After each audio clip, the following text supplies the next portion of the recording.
What is up, y'all? We are back with another movie review. This time we're going to be looking at Prey, 2022's Predator movie. I felt that once again it felt fresh in a series where things were becoming rather stale, as with the newer releases. They were kind of just making the Predator stronger or with a superpower of some sort, or just a super Predator in general. But with this edition, we were brought back to primal times, in which the finest weapons you could find were around spears, bows, bear traps, and in the case of the Frenchman, occasional guns. But it works with the movie beneficially, since the Predator far outmatches the protagonist in terms of the tech. We really haven't seen that much of a technological gap between our antagonist and protagonist since the first couple of movies that take place in the jungle. However, we know from the first movie that this Predator is more limited in terms of armor, just based off his appearance. We also go back to a claustrophobically small setting. Not small in the sense of the jungle is small, but small in the sense of the areas we stay. We move along from rivers to certain areas in the jungle again, but it's all very connected. An aspect of this movie that I really love was just the detail that it brought to each scene, especially within the fight scenes, as I really didn't see the Predator being as dominant as we saw in the previous movies, as he was just killing everyone as a juggernaut. But that doesn't take away from the brutal nature of the Predator in general, as this guy was still vicious. Starting off with the bear scene, he just kills a bear and bathes in its blood, because that's just who the Predator is. And it really keeps the viewer intact because you see that the bear actually has a chance. And if the bear doesn't stop attacking him, spoiler alert, he probably could have killed him. But moving on, not to mention the French scenes, these guys just never had a chance, even trying to use bear traps and guns. Even the smoke, it just never really works. But we do see that the Predator's inexperienced, as this is definitely fitting the, primal vibe. He's very unaware of what's attacking him, as we see with the wolves and other instances of him taking damage. And he'll kill random animals as soon as he lands to just survey the area. But we do see him following their code of conduct that we've seen in similar movies. And that's not really the only callback we actually see.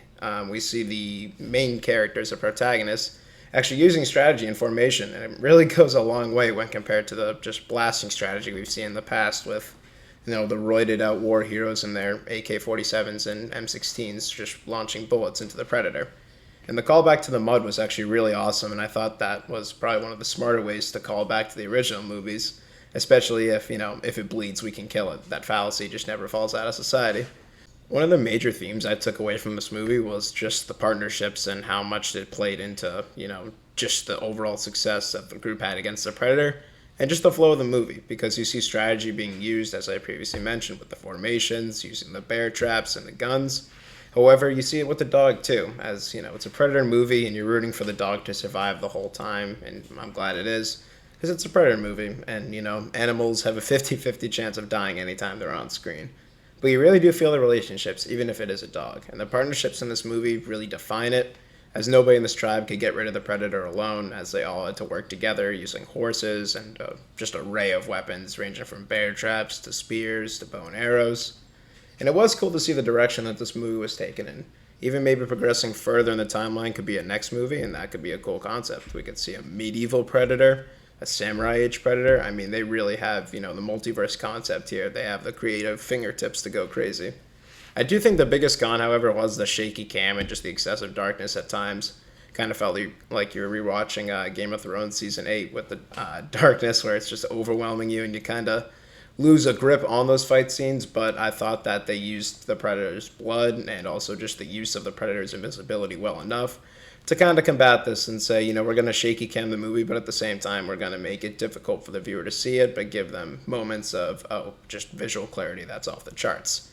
And there were moments of brilliance, like we saw with the Nehru chase scene. I thought that was a really cool aspect of the movie. Chase scenes this year just going crazy, as we saw in the Batman earlier, and now we have a chase scene in the new Prey movie. And overall, on the scale, I'm giving it an 8 out of 10, and I will see you guys next time for a movie review.